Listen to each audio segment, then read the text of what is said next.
Bonjour, Marie Perrin, Béatrice Oxinte. Nous sommes là présentes pour parler du prix de la jeune femme architecte 2020 et pour la remise du prix 2020 du prix Femme Architecte. Donc Marie Perrin, vous êtes la lauréate 2019 du prix Femme Architecte et Béatrice Oxinte, vous êtes membre du jury depuis le démarrage du prix, ou plus ou moins quasiment, non?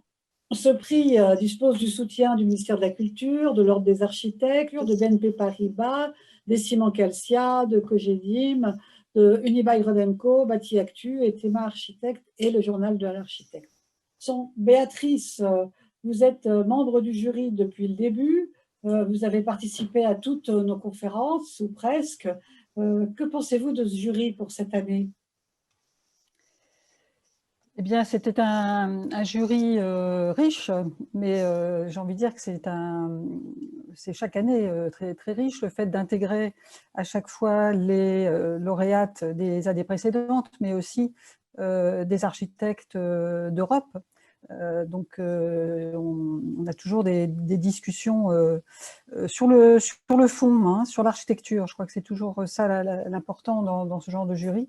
On prend le temps de regarder les projets, on prend le temps de discuter de leur qualité et de ce que l'on a envie de mettre en avant cette année-là, puisqu'on a mis des choses en avant différentes selon les années.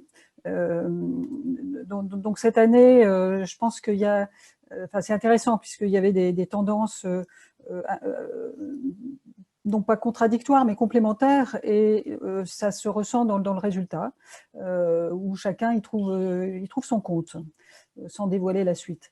Moi, ce que je remarque aussi depuis plusieurs années, ça fait 2 ans qu'on fait un pré-jury, qu'il y a un pré-jury, et du coup, ça nous laisse justement plus le temps de bien regarder chacun des projets nominés. C'est également intéressant parce qu'il y a toujours du renouvellement, de nouvelles candidatures. Il est toujours intéressant que des anciennes candidatures puissent remettre à jour leur dossier pour qu'on puisse voir leur évolution, parce qu'on peut très bien une année remarquer des architectes, et notamment des jeunes architectes, et on se dit, bon, il manque peut-être encore quelque chose. Et puis, si l'année d'après ou l'année suivante, le dossier est complété, eh bien, du coup, ça peut permettre de passer le cap d'être lauréate. Voilà. Merci beaucoup, Béatrice.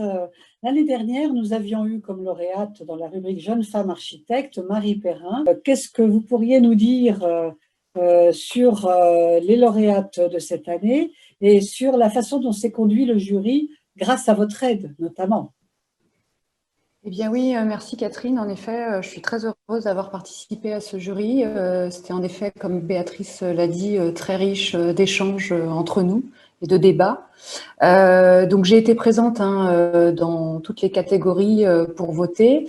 J'ai eu en charge donc de présenter les 5 meilleures candidates retenues pour le prix de la jeune femme architecte, sachant qu'il y avait 95 candidatures. C'était pas simple, hein, il y avait de nombreuses candidatures très intéressantes.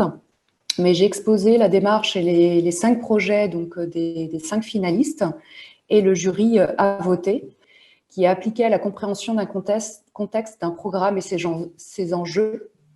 Vous osez transcender le programme si nécessaire et offrir plus. Vous osez réinterpréter l'architecture vernaculaire de façon très contemporaine.